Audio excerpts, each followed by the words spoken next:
Welcome to this explainer. Today, we're opening up the pages of a really special kind of story. I want to invite you on a bit of a magical quest to understand what it actually takes to get married right in the heart of a tiny, sacred kingdom. Since our focus today is on Catholic weddings, we're going to look specifically at how this profound sacrament is celebrated in literally one of the most prestigious and historically rich locations on the planet. So, you've got to ask yourself, what is genuinely required to wed in a microstate where marriage isn't just an event, but a deeply profound sacrament? It's a place so many dream of, but honestly, very few actually manage to unlock. Okay, let's dive into this. There is just a massive contrast here. Think about your typical destination wedding. It's usually all about the spectacle, right? It's highly customized, it's loud, and it's totally driven by trends, aesthetics, and event planners. But a Vatican union? It is the exact opposite. As our sources point out, the grandeur here is theological, not theatrical. It's this rule-bound, deeply spiritual solemnity where the ritual means way more than the decor, and silence actually whispers a lot louder than applause. Section 1. The Tiny Sacred Kingdom. To truly wrap our heads around this, we first have to understand the location itself.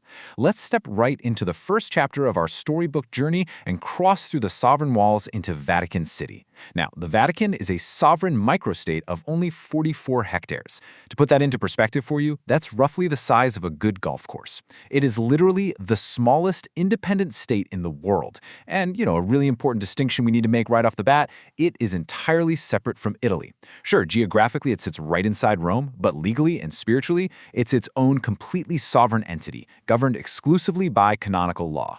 Because it's so incredibly small, your options for where to actually tie the knot are extremely limited. There are only 3 approved venues for this quest. First up, you have the stunning choir chapel, tucked away inside St. Peter's Basilica, which holds up to 30 guests for a really intimate ceremony. Second, there's the historic Church of St. Anne, which allows up to 80 guests. And finally, Santo Stefano degli Abyssini, which is this gorgeous early Christian church of sober beauty. Now, what's really interesting about this slide is what is strictly missing. The Vatican absolutely does not allow any outdoor garden or courtyard ceremonies. No way. You can't just rent a scenic terrace. The ceremony has to take place entirely within these sacred ecclesial spaces. Section 2. Gathering the Sacred Scrolls. But hey, simply picking a church isn't going to cut it. You have to earn your way to the altar. And this brings us to the bureaucratic phase of our quest, where the couple has to gather their highly specific canonical documents. This journey is rigorous. You start 12 months out by consulting your local parish priest. By the 9-month mark, you're doing your Catholic pre-cana prep courses. By 6 months, you need newly issued baptism certificates. And finally, you submit your formal posizione matrimoniale to the Vatican. So the crucial point is that you have to start this ecclesiastical paperwork 6 to 12 months in advance. And here's a totally fascinating detail. The Vatican completely refuses the interference of a wedding planner for this specific step. That's right.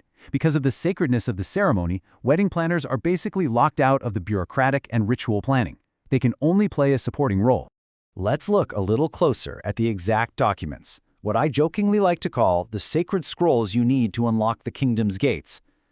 First, you need newly issued baptism and confirmation certificates, and they must be dated within 6 months of the wedding.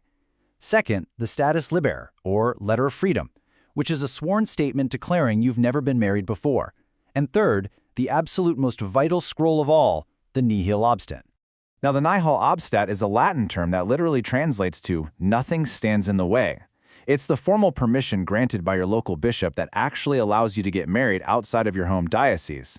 Without this ultimate ecclesiastical key, the gates to Rome remain firmly shut. Let's move to and see how this builds in Section 3, Rules of the Realm. Once you have your venue locked in and your scrolls in hand, you have to learn to abide by the incredibly strict rules of this tiny kingdom. And listen, this is not a suggestion list. These are mandatory protocols. The dress code is extremely strict. Shoulders, upper arms, backs, and knees absolutely must be covered. A simple veil is not enough, and a sheer bolero definitely won't cut it. Photography? That's heavily restricted too. And you have to be perfectly punctual. Vatican schedules allow for 0 delays. Our sources make this crystal clear. If you or your guests fail to comply with these rules of modesty and decorum, you risk being literally turned away at the gates, even if your paperwork is 100% flawless. And you know what? These rules apply to the soundscape too. You are definitely not going to hear any pop ballads walking down the aisle here. Music in the Vatican isn't meant to entertain. It is meant to sanctify the moment. Traditional chants like Ubi Caritas are the standard. Only sacred liturgical chants and approved classical pieces are allowed. Every single musical choice has to elevate prayer. Section 4. The Solemn Sacrament.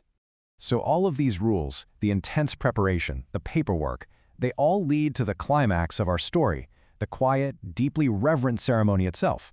But just how magical and unpredictable can this sacred space actually be? Well, consider this real quote from Father Renato dos Santos. He's a Brazilian priest who was scheduled to officiate a wedding at the Vatican back in July 2018. He walked into the sacristy to prepare for the Mass, and he was completely stunned. He said, "Never in my life, never would I have thought of finding the Pope in a sacristy." And this brilliantly illustrates what happened next. Standing right there in the sacristy was Pope Francis himself.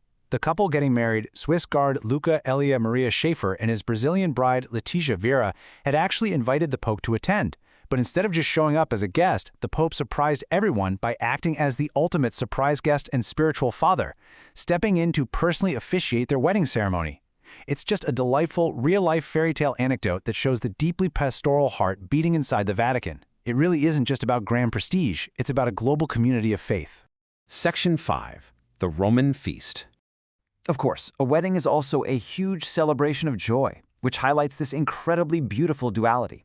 Inside the walls, you have this solemn, planner-free sacrament defined by silence, prayer, and covenant.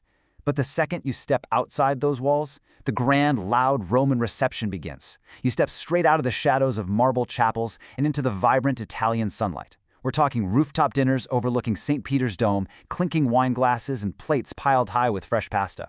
The sacrament belongs to the Vatican for sure, but the celebration? That belongs to Rome. It really is an incredible journey of faith, bureaucracy, and ultimate celebration.